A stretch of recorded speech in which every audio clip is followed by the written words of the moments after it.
Bismillahirrahmanirrahim. Assalamu alaikum rahmatullohi wa barakatuh. Hormatly көрүүчүлөр, бүгүнкү өтө турган сабакта биз тажвид илиминин негиздери туурасында өтмөкчүбүз. Карай турган болсок, ар бир илимдин негиздери бар. Ошол илимди окуп баштаардын алдын ал илимди түшүнүү дагы жеңил болушу үчүн ал илимдин мааниси, максаты жана ошондой эле ал илимди эң биринчи болуп ким негиздеп чыккан жана башка ошол сыяктуу негиздерин билип алуу бул ар бир адамга зарыл болуп эсептелет. Мына ошол себептен бүгүнкү өтүлө турган биздин сабагыбыздагы бул тажвид илиминин эң зарыл жана эң көрүнүктүү болгон 5 негизи туурасында өтмөкчүбүз. Анда эмесе келиңиздер китептерди ачып, сабакка киришсек. Ал эми ошол негиздердин ичинен эң алгачкы биз биле турган негиз тажвид илиминин шарият өкүмү кандай?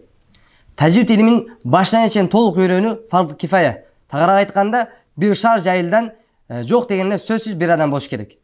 Ал эми качан биз Куран окуп жаткан учурда ката кетирбестен тажвид эреженин негизинде Куранды туура окуу бул фард айн, тагыраак айтканда ар бир мусулмандын милдети. Анткени Аллах Таала Куран-ы Керимде Музаммил сүрөсүнүн 4-аятында Куранды туура окуу өкүм берип мындай деген: "Вараттилил Кур'ана тартила", Куранды тартил менен оку деген. Машалла. Ал эми тажвид илиминин кийинки негизи болсо, бул аныктамасы. Тактап айтканда, тажвид деген сөздүн лексикалык мааниси жана ошондой эле терминдик мааниси.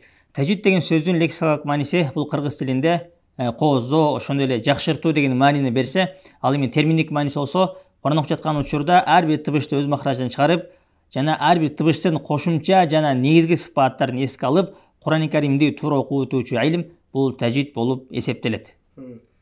Ал эми ушул тажвид илимин дагы тереңирээк түшүнүш үчүн эң алгач биз тажвид илиминин максатын түшүнүш керекпиз. Андыктан кийинки негиз бул тажвид илиминин максаты.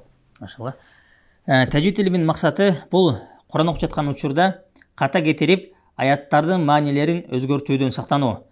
Тактап айтканда, карай турган болсок, мисалы бир аят бул бир канча сүйлөмдөрдөн турса, ал эми сүйлөмдөр бул сөздөрдөн турат. Ал эми сөздөр болсо бул тамгалардан турат. Мына ошол себептен кайсы бир тамганы туура окуу менен аяттын мааниси туура келип чыга турган болсо, эгерде ошол эле тамганы туура эмес окуй турган болсок, анда барып аяттын мааниси дагы өзгөрүп кетүүсү ыктымал. Ушул эрежени жакшыраак да ачыгыраак түшүнүш үчүн бир мисал берсек кандай дейсиз? Жакшы болот эле, албетте. Баарыбыз адатта көп окуп жүргөн Ихлас сүрөсүнөн бир мисал алсак, бул сүрөнүн башында кул деген сөз келет. Бул сөз айт деген маани берет. Ал эми качан бул сөздө коф тыбышынын ордуна каф менен кул деп айтсак, анда айт деген туура маанинин ордуна тамак же деген туура эмес маани келип чыгып калат. Машалла, Алла разы болсун. Өтө жакшы бир жеткиликтүү мисал болду деп ойлойм. Ал эми тажвид илиминин кийинки негизи бул тажвид илиминин пайдасы туурасында болмокчу.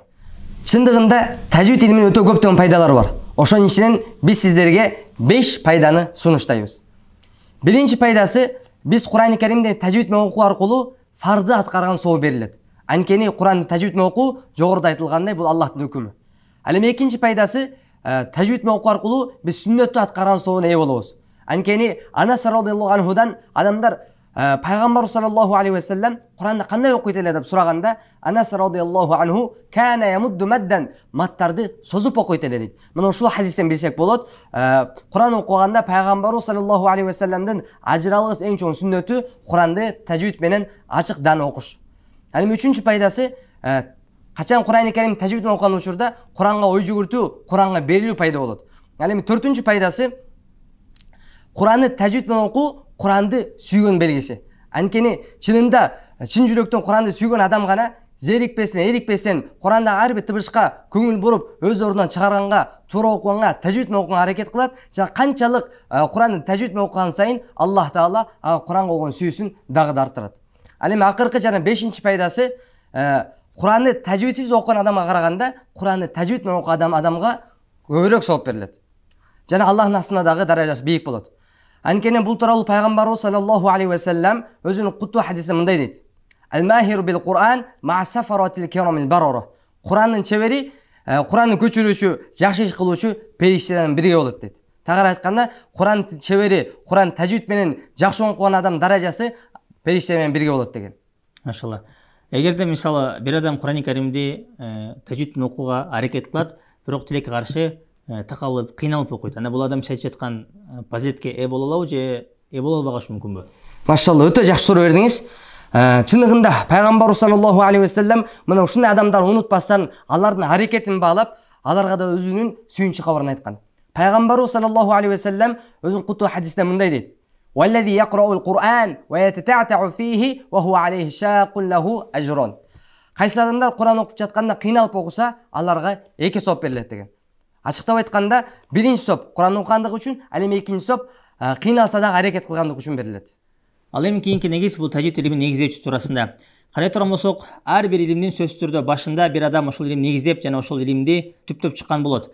Ал эми тажвид илимин эң алгач болуп амал түрүнө негиздеген албетте бул биздин пайгамбарыбыз Мухаммад саллаллаху алейхи ва саллям. Пайгамбарыбыз саллаллаху алейхи ва саллям Куран Каримдин ар бир аятын бардык сахаба радиаллаху анхумдарга толугу менен үйрөтөт эле.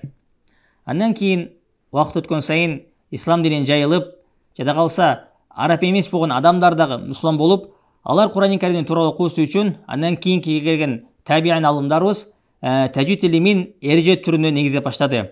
Мына ошолордун ичинен эң алгач болуп тажвид илимин эреже түрүнө негиздеген бул Абул Асад Дуали, Халил ибн Ахмад Фарахиди жана башка кыраат жана тажвид алымдары болуп эсептелет. Машалла, өтө зарыл маалыматтар айттыңыз. Менде дагы бир суроо туулуп жатат. Азыркы учурда тажвид илимине тиешелүү көптөгөн китептер жазылып атат.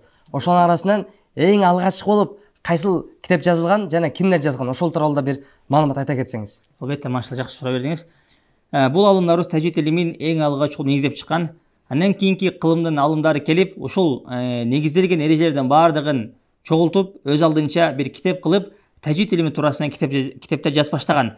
Мына ошол алымдардын ичинен эң алгач болуп тажвид илими туурасында ырсап түрүндө китеп жазган бул Муса ибн Убайдулла Хакани рахматуллахи алейхи болуп эсептелет. Ал эми ошол китеп болсо бүгүнкү күндө Ал-Мазуматул Хакани деген ат менен таанымал. Ал эми Макки ибн Аби Талиб рахматуллахи алейхи тажвид илими туурасында эң алгач болуп Наср калам менен тактап айтканда кара сөз менен Ар-Риая аттуу китебин жазган болот. Иншалла. Демек бүгүнкү сабагыбызда биз тажвид илимине тиешелүү 5 көрүнүктүү жана зарыл болгон негиздер менен таанышып өттүк. Анда эмесе ушул сабактарды кайталап өз жакындарыңыздар менен бөлүшүүнү унутпаңыздар. Ассаламу алейкум ва рахматуллахи ва баракатух.